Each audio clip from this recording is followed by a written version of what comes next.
साथियों नमस्कार, आप सभी का हमारे यूट्यूब चैनल में स्वागत है। अभी हमने इसके पहले हिंदी साहित्य के इतिहास में गारसा दत्तासी को हमने पढ़ाया है, जिसमें लंबी वीडियो हो रही थी, इसलिए हमने 2 भाग कर दिया है। तो गारसा दत्तासी जी के बारे में पार्ट 1 वीडियो एक बन गई है। अब हम आपको पार्ट 2 वीडियो बनाने जा रहे हैं गारसा दत्तासी के बारे में। तो आइए गारसा दत्तासी जी के बारे में और जानकारियाँ जो प्रश्न बनता है टीजीटी, पीएचडी, नेट, जेआरएफ इत्यादि परीक्षाओं में उनके बारे में जानते हैं। ठीक है, तो आइए गारसा दत्तासी के बारे में जानते हैं। तो आइए जानते हैं गारसा दत्तासी के बारे में और अतिरिक्त जानकारियाँ।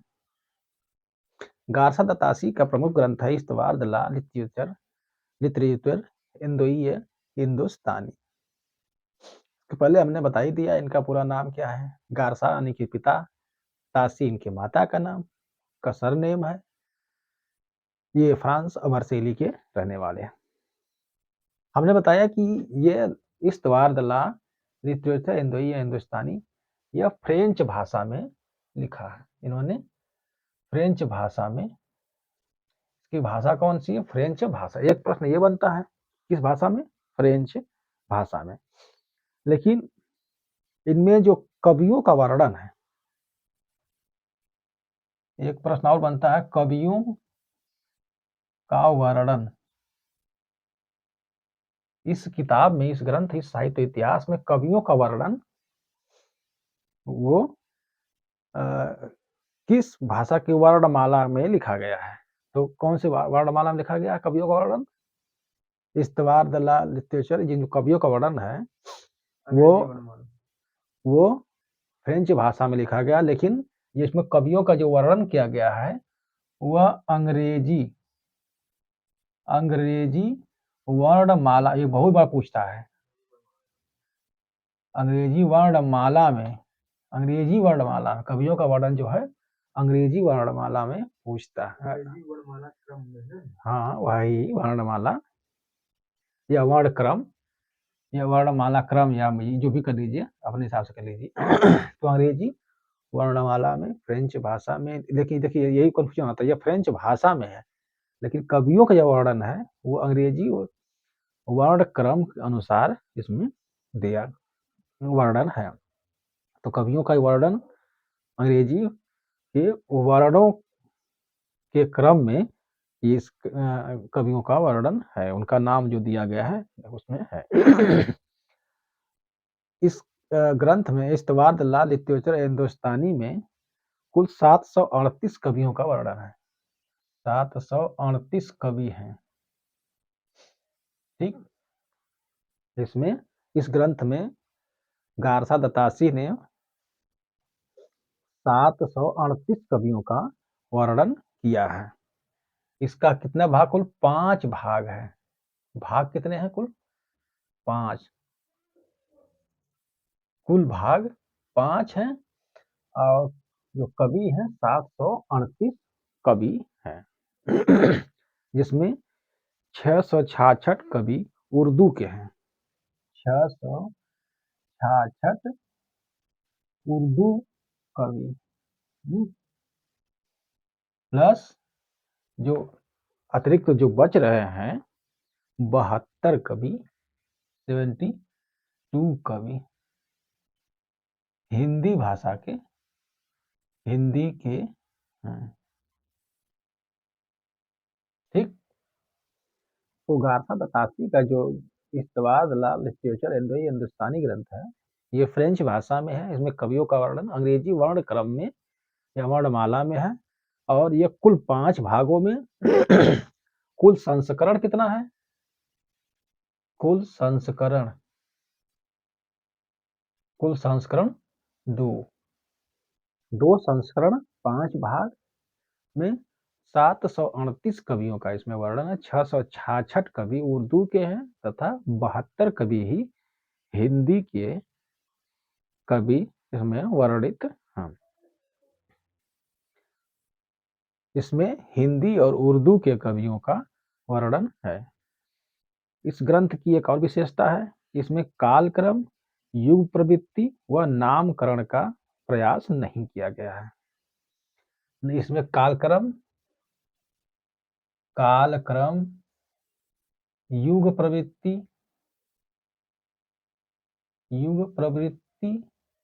देखिए इसमें कालक्रम, युग प्रवृत्ति तथा नामकरण,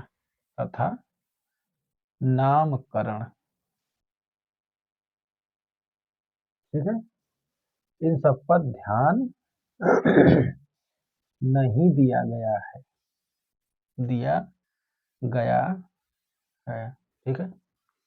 तो इस्तवार दल्ला लिटरेचर हिंदोई या हिंदुस्तानी ग्रंथ गारसा दतासी का है, उसमें कालक्रम, युग प्रवृत्ति तथा नामकरण पर ध्यान नहीं दिया गया है। इसमें हिंदी के कवियों में भाषाओं को घुला मिला दिया गया है। हिंदी के कवियों की जो भाषाएं हैं वो उसको आपस में खिचड़ी बना दिया गया है। डॉक्टर नागेंद्र इसके बारे में कहते हैं कि इसका महत्व केवल इसी दृष्टि से है कि इसमें हिंदी काव्य का सर्वप्रथम इतिहास प्रस्तुत करने का प्रयास किया गया है। यह स्टेटमेंट सुन लीजिए। इस ग्रंथ के बारे में डॉक्टर नागेंद्र ने कहा है कि इसका महत्व केवल इसी दृष्टि से है कि इसमें हिंदी काव्य का सर्वप्रथम इतिहास प्रस्तुत करने का प्रयास किया गया है। किसमें? इस ग्रंथ में, इस्तवार दल्ला लिटरेचर हिंदुस्तानी ग्रंथ में।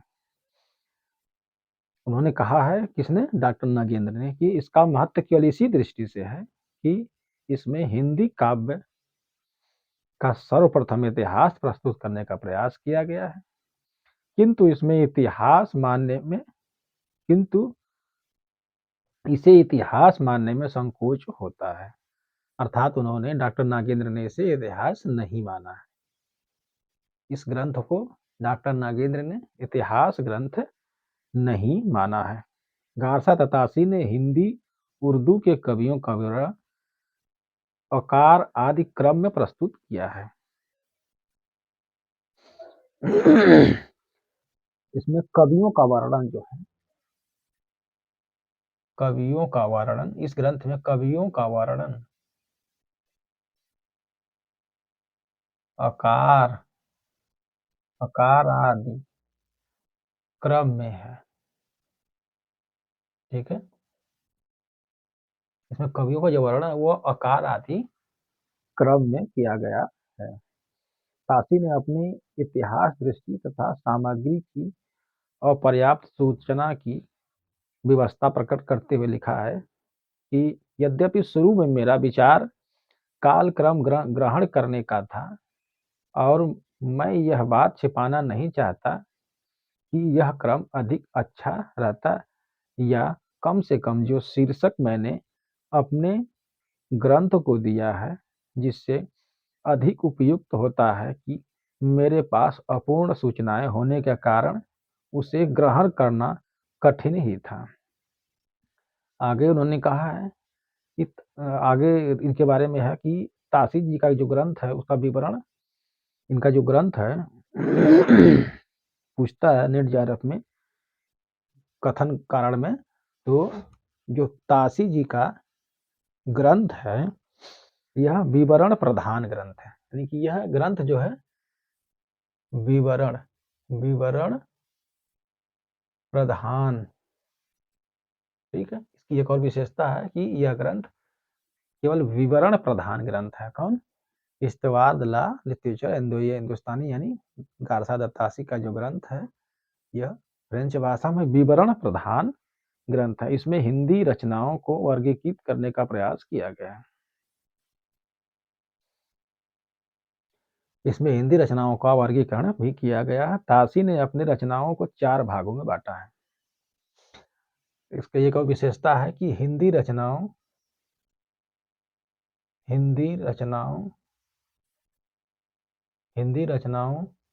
का वर्गीकरण इसमें है, वर्गीकरण है, ठीक है। इसमें हिंदी रचनाओं का वर्गीकरण किया गया है।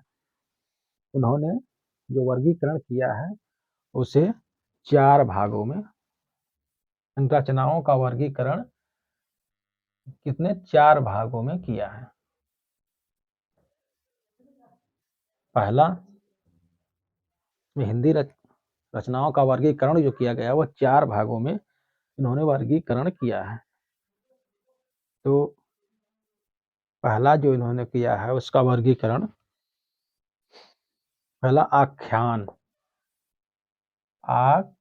आख्यान आख्यान प्रस्तुत किया गया है। तो जो पहला वर्गीकरण का जो पहला भाग है उसमें आख्यान दिया गया है। दूसरे भाग में आदि काव्य लिखा गया है। दूसरे भाग में आदि काव्य इन्होंने लिखा है, तथा तीसरे भाग में इन्होंने इतिहास लिखा है। इतिहास, तीसरे भाग में इन्होंने इतिहास लिखा है, तथा चौथे भाग में इन्होंने काव्य काव्य को रखा है। तो काशी महोदय ने इस तवादला लिटरेचर एंड हिंदुस्तानी ग्रंथ में जो रचनाएं हैं, हिंदी रचनाएं हैं, उन रचनाओं का वर्गीकरण किया है, उसको 4 भागों में बांटा है। पहले में उन्होंने आख्यान लिखा है, दूसरे में उन्होंने आदि काव्य का वर्णन किया है, दूसरे भाग में उन्होंने आदि काव्य का वर्णन किया है, तथा तीसरे भाग में उन्होंने इतिहास लिखा है, वहीं चौथे भाग में उन्होंने काव्य लिखा है। तो पूछता है कि रचनाओं का वर्गीकरण कितनों भागों में किया है गारसा दत्तासी महोदय ने, तो इन्होंने 4 भागों में वर्गीकरण किया है। एक आख्यान, दूसरा आदि काव्य, तीसरे भाग में इतिहास लिखा, तथा चौथे भाग में इन्होंने काव्य लिखा है। इसको जरूर पढ़िएगा, ये बहुत ज्यादा पूछा है कि गारसा दत्तासी ने अपने ग्रंथ में जो रचनाएं हैं हिंदी की और संपूर्ण रचनाएं उनको 4 भागों में बांटा है।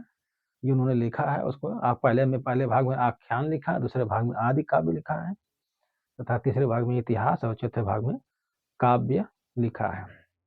आगे इनके बारे में जो जानकारी है कि इन्होंने काव्य को उसके प्रचलित स्वरूप के आधार पर अभंग, आल्हा, छंद, चौपाई, चारण, कुंडलियां आदि 46 रूपों में बांटा है। ठीक है, इसे 46 रूप, इन्होंने 46 रूपों का वर्णन, 46 रूपों में इन्होंने, जैसे छंद, चौपाई वगैरह मिलाकर कुल 46 रूपों का इन्होंने प्रयोग किया है। किसने? तासी महोदय ने अपने इतिहास ग्रंथ में।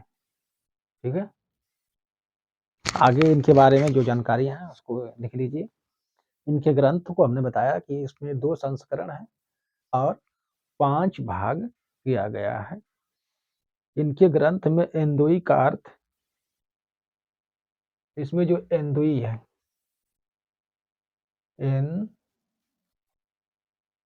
एंदुई, इसका अर्थ है हिंदी। तासी जी के ग्रंथ में जो एंदोई शब्द है उसे हिंदी या हिंदवी कहा गया है, या हिंदवी कहा गया है। तो गारसा दत्तासी के ग्रंथ में जो एंदोई शब्द है उसका अर्थ है हिंदी या हिंदवी। दूसरा हिंदुस्तानी है, हिंदुस्तानी,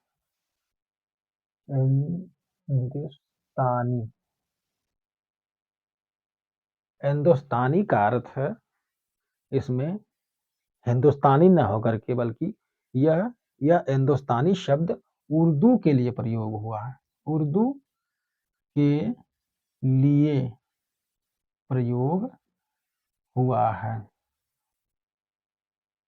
अतः यह ग्रंथ हिंदी और उर्दू के कवियों का सम्मिलित रूप से ग्रंथ है।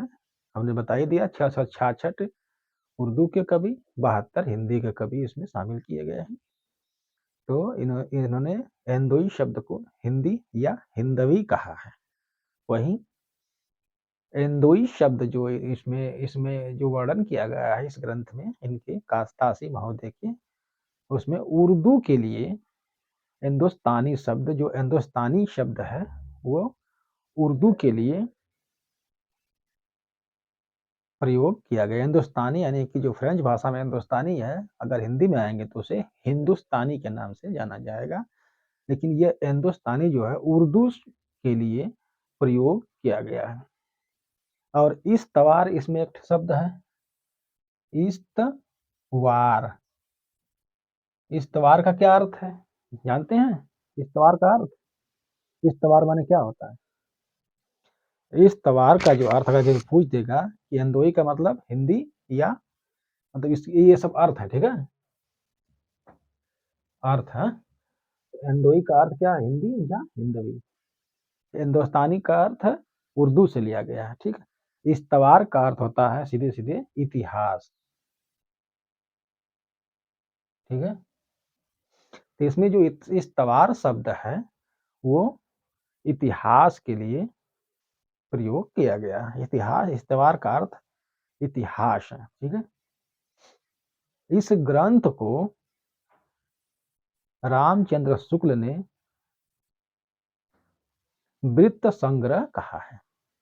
पूछता है कि यह ग्रंथ, ये हिंदुस्तानी ग्रंथ जो है, इस ग्रंथ को रामचंद्र शुक्ल क्या कहते हैं, किस नाम से? तो इसे रामचंद्र शुक्ल ने वृत्त संग्रह कहा है, ठीक है,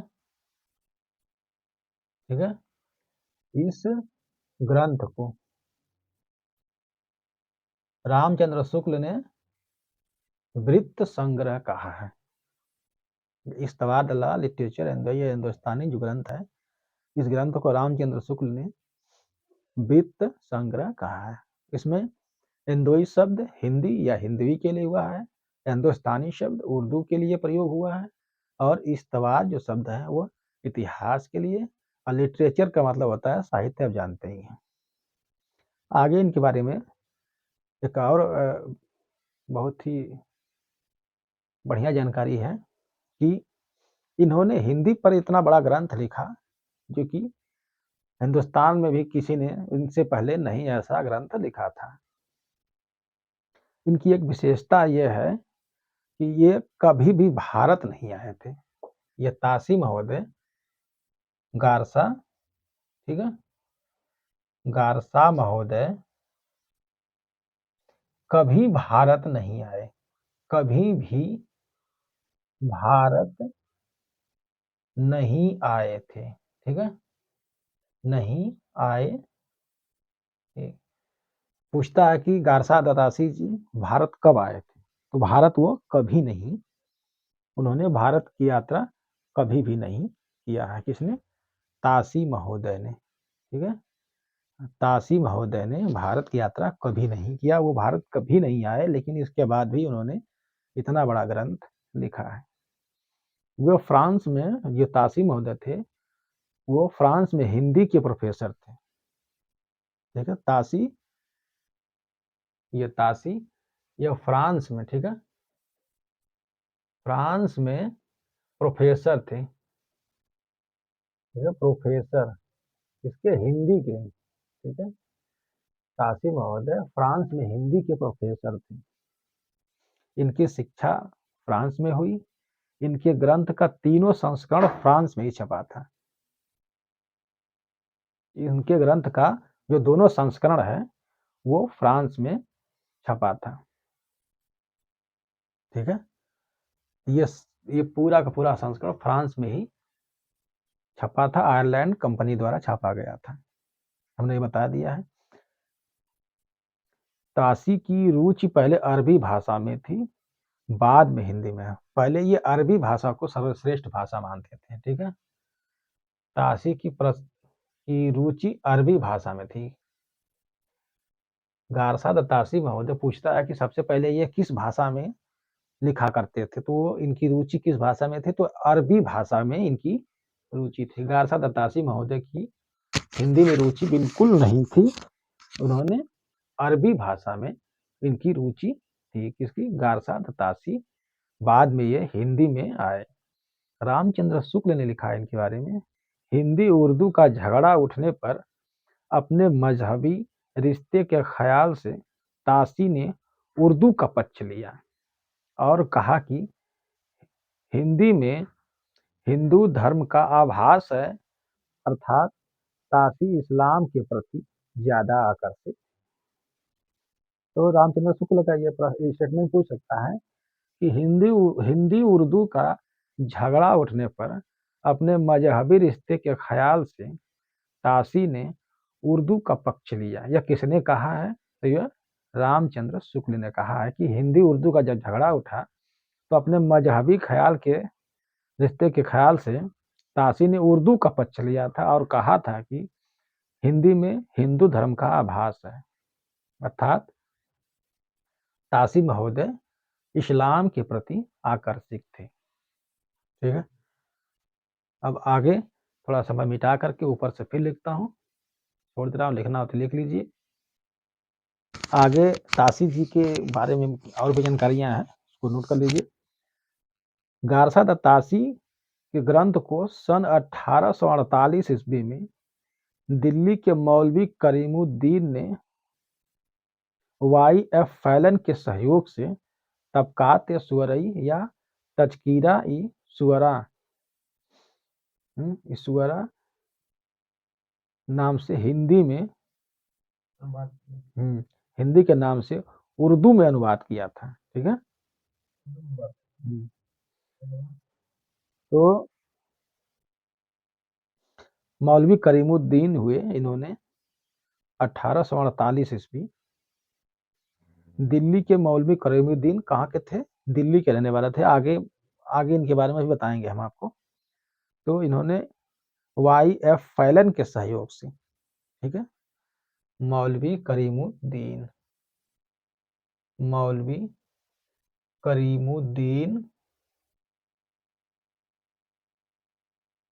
ठीक है, इन्होंने वाई.एफ. फैलन के सहयोग से, ठीक है, सहयोग से इस ग्रंथ का, इस तवार द लॉ लिटरेचर हिंदुस्तानी ग्रंथ का इन्होंने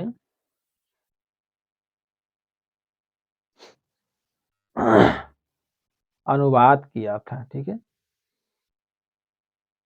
तो ताशी के ग्रंथ को 1848 ईस्वी में इन्होंने, करीमुद्दीन ने 1848 ईस्वी में इन्होंने इस नाम से किया था, तबकात सुवरई, तबकात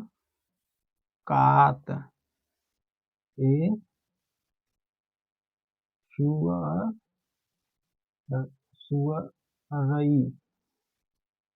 तबकात ए सुवरई या तज़किरा ई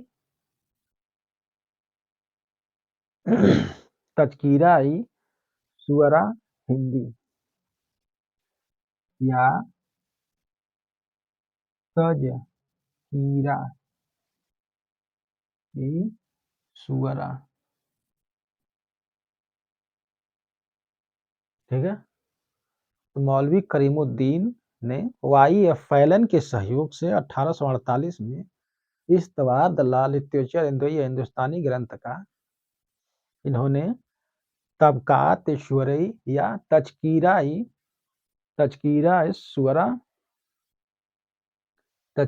सुवरा हिंदी, ठीक है, तज़किरा सुवरा हिंदी, ठीक है,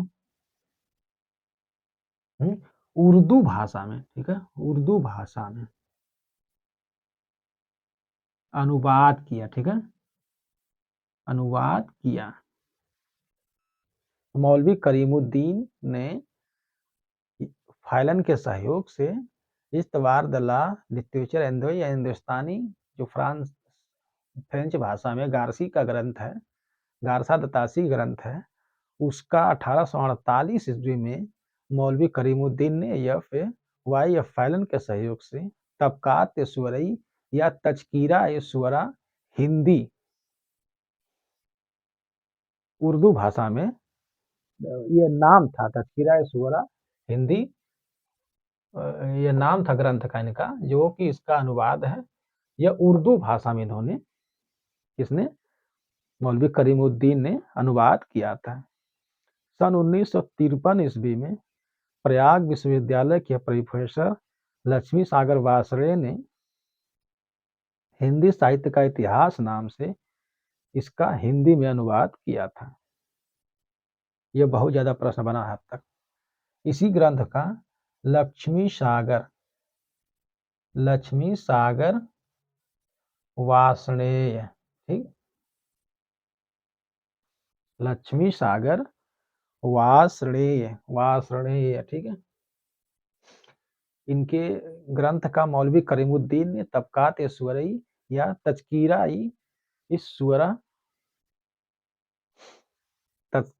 सुवरा, ये आधा स करके इस तरह से था, ठीक है।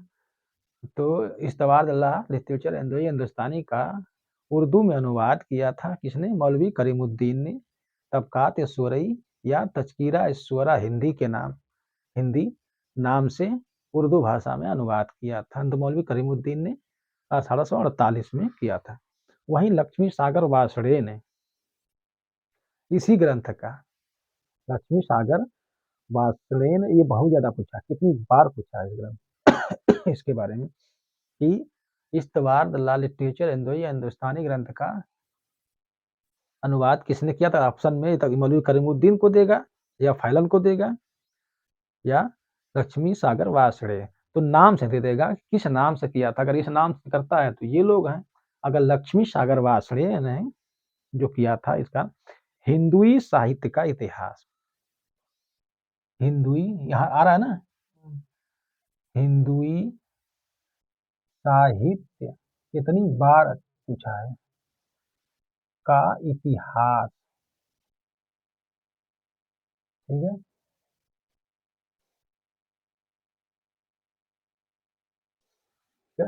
अनुवाद किया था।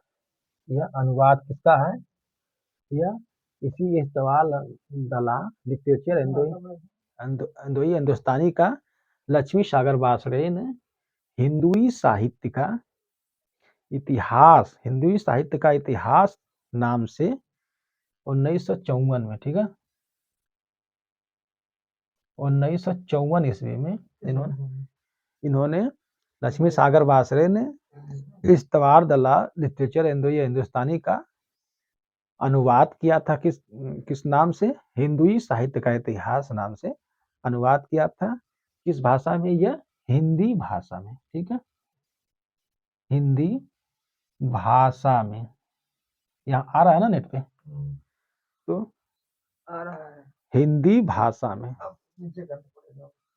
ठीक है। तो इसी ग्रंथ का अनुवाद दो लोगों ने किया, एक मौलवी करीमुद्दीन ने, वाई.एफ. फैलन के सहयोग से इन्होंने तबकात सुवरई या तज़किरा सुवरा हिंदी नाम से उर्दू भाषा में किया। वहीं इसी ग्रंथ का हिंदी भाषा में अनुवाद किया लक्ष्मी सागर वार्ष्णेय ने 19 ये 54 नहीं 53 ईस्वी है, ठीक है। ये सही कर लीजिएगा कि लक्ष्मी सागर वार्ष्णेय ने 1953 ईस्वी में, ठीक है, 1953 ईस्वी में इसी इस्तवारदल्लाह लिटरेचर हिंदुस्तानी ग्रंथ का हिंदी भाषा में हिंदुई साहित्य का इतिहास नाम से लक्ष्मी सागर वार्ष्णेय ने अनुवाद किया था। बार बार इसलिए बोल रहा हूँ कि आपको ये रट जाएगा। तो लक्ष्मी सागर वार्ष्णेय ने इस्तवारदल्लाह 1187 ग्रंथ का अनुवाद हिंदी में किस भाषा नाम से किया था? हिंदुई, किस नाम से? हिंदुई साहित्य का इतिहास नाम से हिंदी में अनुवाद किया था। और यह ग्रंथ हिंदुस्तानी अकेडमी इलाहाबाद में प्रकाशित हुआ था। यह कहाँ प्रकाशित हुआ? इसका प्रकाशन हिंदुस्तानी अकेडमी